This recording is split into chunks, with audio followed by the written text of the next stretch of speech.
व्याप्तदेहाय दक्षिणामूर्तये नमः। ओम शांति शांति शांति। परम श्रद्धेय अनंत श्री विभूषित पूज्यपाद महाराज श्री मंच में विराजमान परम श्रद्धेय पूज्यपाद महामंडलेश्वर स्वामी विश्वेश्वरानंद गिरि जी महाराज, परम श्रद्धेय पूज्यपाद महामंडलेश्वर स्वामी दिव्यानंद गिरि जी महाराज, समस्त यतिमंडल, श्रोतागण, भगवान भाष्यकार का एक मंत्र यहाँ कोट किया गया है। मनुष्य के जीवन में एक बार भी, एक क्षण के लिए भी सज्जन की संगति हो जाए तो वह संगति उसके जीवन में नाव की तरह बन करके संसार को पार कर सकती है। सज्जन से मतलब है सद्गुरु। सद्गुरु उपनिषद शब्द का अर्थ ही होता है या किसी गुरु के पास में बैठे। भगवान गीता में बोलते हैं तद विद्धि प्रणिपातेन परिप्रश्नेन सेवया उपदेक्षन्ति ते ज्ञानं ज्ञानिनः तत्त्वदर्शिनः। उनकी शरण में आना तो पड़ता ही है। आने के तरीके एक प्रक्रिया है और उस प्रक्रिया के बाद में ऐसा नहीं कह रहे कि चमत्कार हो जाएगा, ऐसा नहीं कह रहे एक बार आपने एक क्षण के लिए सज्जन का संगत किया और आपको फिर आने की जरूरत नहीं है। ये जरूर है कि वो जो क्षण है आपके जीवन में एक नींव का, फाउंडेशन का काम करेगा। मुझे एक बात याद आती है। एक डाकू था जिसका नाम हुआ करता था वाल्मीकि। डाकू होने के कारण पशुओं को मारना, पक्षियों को मारना, मनुष्यों को लूटना और मारना उसका पेशा का, बिजनेस का, प्रोफेशन और खुश था। जीवन में सी कोई सोच नहीं थी, कोई ऐसा विचार नहीं था इससे आगे भी कुछ हो सकता है। जीवन में से कोई विचार नहीं था कि इससे आगे भी जाना चाहिए। खुश था अपने प्रोफेशन में। प्रतिदिन पशुओं को मारना, पक्षियों को मारना, मनुष्यों को लूटना, मार डालना, जीवन चलना, कोई कमी भी नहीं लग रही थी। अचानक एक दिन उसके जीवन में उसके प्रारब्ध के कारण एक सज्जन की संगति हो गई। कथा बहुत पुरानी है, बहुत प्रसिद्ध है। कहते हैं नारद जी जब मिले उसको, नारद के साथ, नारद जी के पास इसलिए नहीं गया कि उसको सत्संग सुनना था। नारद जी के पास इसलिए गया था उसे कोई लूटना था। नारद ने कहा मेरे पास थोड़ी सी चीजें हैं, लेकिन अंदर में जो ज्ञान है वो बहुत ज्यादा है, वो तुम लूटो तो तुम्हारे काम आ सकता है। ये जो तुम पाप कर रहे हो, इस पाप का परिणाम तुम अकेले भोगोगे, तुम्हारा और भी कोई साथी है? उसने बोला कौन सा पाप? मैं तो कोई पाप नहीं कर, ये तो मेरा प्रोफेशन। नारद जी ने कहा ये प्रोफेशन में भी पाप है। जाओ तुम जिनके लिए पाप करते हो उनको पूछ करके आओ क्या तुम्हें साथ देंगे वे लोग?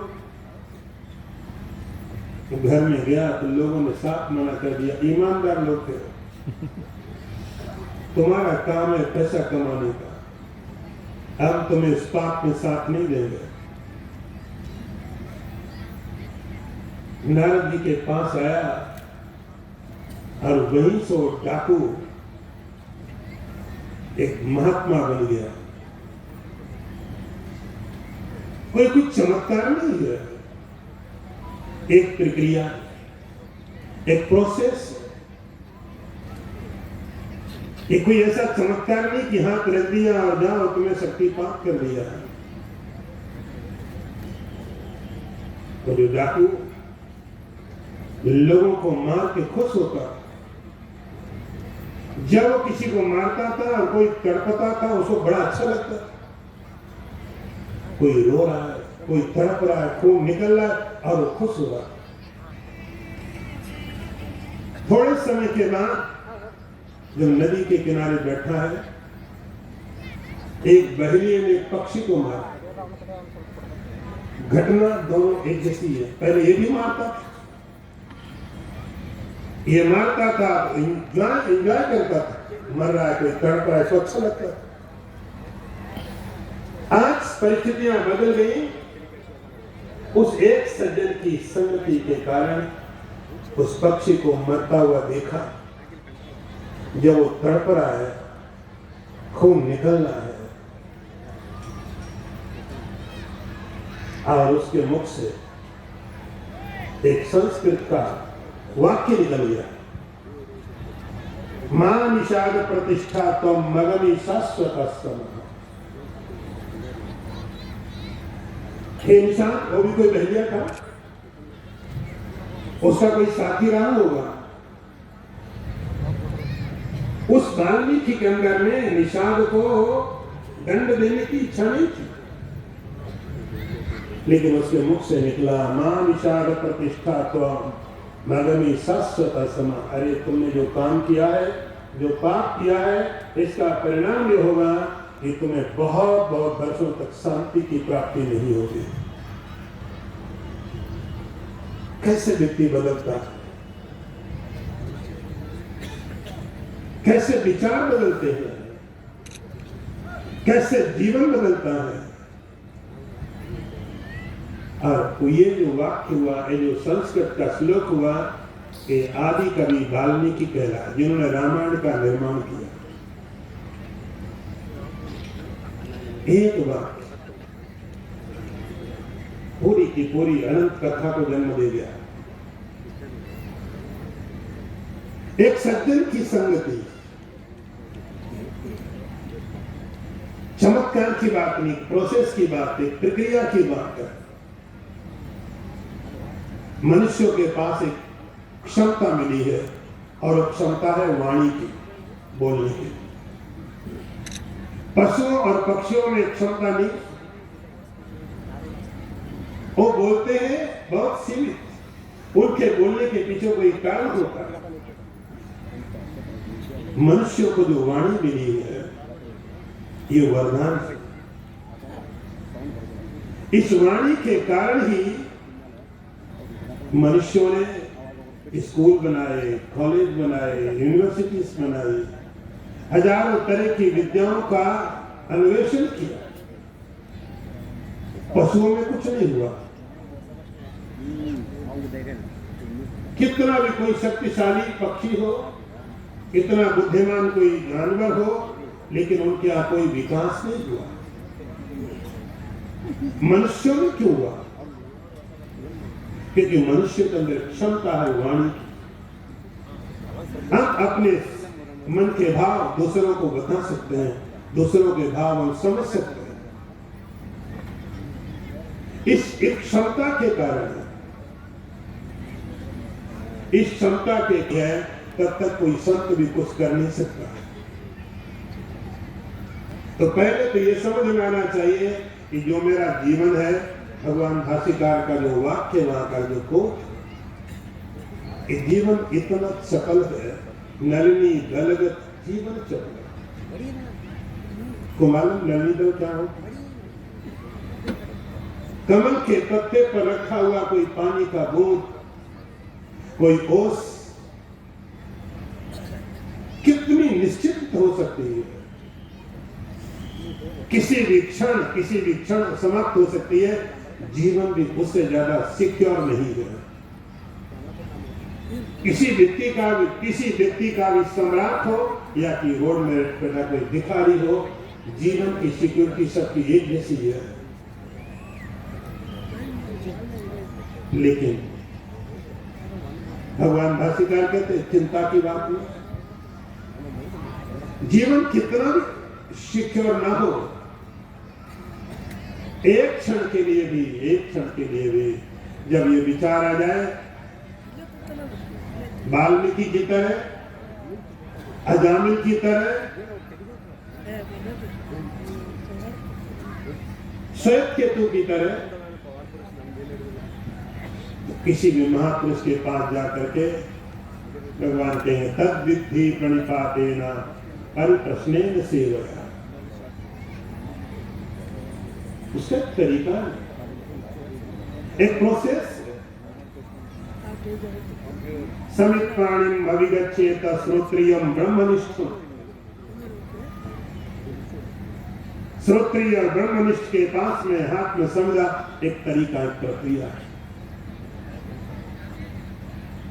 गुरु शिष्य का संवाद। गीता के अंत में भगवान कहते हैं अर्जुन संवादम आवयो, ये हम दोनों का जो संवाद है चूड़ामणि में, दुर्लभत्रय तद्धि देवा अनुग्रह हेतुकम मनुष्यत्वम मुमुक्षुत्वम महापुरुष संस्कार। पहली बात है कि मंत्र में मनुष्यता है। मनुष्यता का मतलब है कि जब हम ये समझने को तैयार हैं कि जो साधन, जो चीजें अभी हैं, ये पर्याप्त नहीं है। मनुष्य की जो क्वालिटी है, मनुष्य के जो गुण है अंदर में आए, परिणाम बाद होगा मुमुक्षुता। मोक्षों में भूयात्, मुझे मोक्ष की प्राप्ति हो, ऐसा जब मन में विचार आया। और तीसरी बात, कई घंटे लोग नीचे बैठे हुए हैं, कई दिनों से लोग यहाँ पर हैं। ये बहुत बड़ी श्रद्धा के बिना संभव नहीं। ये आपकी बहुत बड़ी श्रद्धा है, आपके पिछले बहुत पुण्य कर्मों के परिणाम है कि आपके अंदर मनुष्यता भी आई, आपके अंदर भगवान भाष्यकार ने दूसरी बात कही मुमुक्षुता, मोक्ष की इच्छा भी आई। तब तो आप यहाँ पर बैठे हुए हो, घर छोड़ा, पैसे दे रहे हो, सब कुछ कर रहे हो, तन मन धन। और बहुत अच्छी बात है, मैं कह सकता हूं सबसे अच्छी बात है, एक महापुरुष का आश्रय प्राप्त। एक बहुत अच्छी परंपरा में आप है, एक अद्वैत की परंपरा में है, शक्ति की परंपरा में है, जहां कोई पाखंड नहीं है, कोई आडंबर नहीं है, कोई दिखावा नहीं है। बस यही अध्यात्म के रास्ते हैं, यही अध्यात्म का उपाय है। आप सही रास्ते में चल रहे हैं और मैं आशा करता हूं, भगवान विश्वनाथ से प्रार्थना करता हूं, आप इसी तरह अपनी इस यात्रा को महाराज श्री के साथ, इस संस्था के साथ, इन सब महान विभूतियों के साथ यात्रा अपनी चालू रखिए। जो शास्त्रों में लिखा है तो झूठ नहीं है, यही रास्ता है। और यहीं से आपको परम जो सत्य है, जिसको अलग अलग नाम दिए गए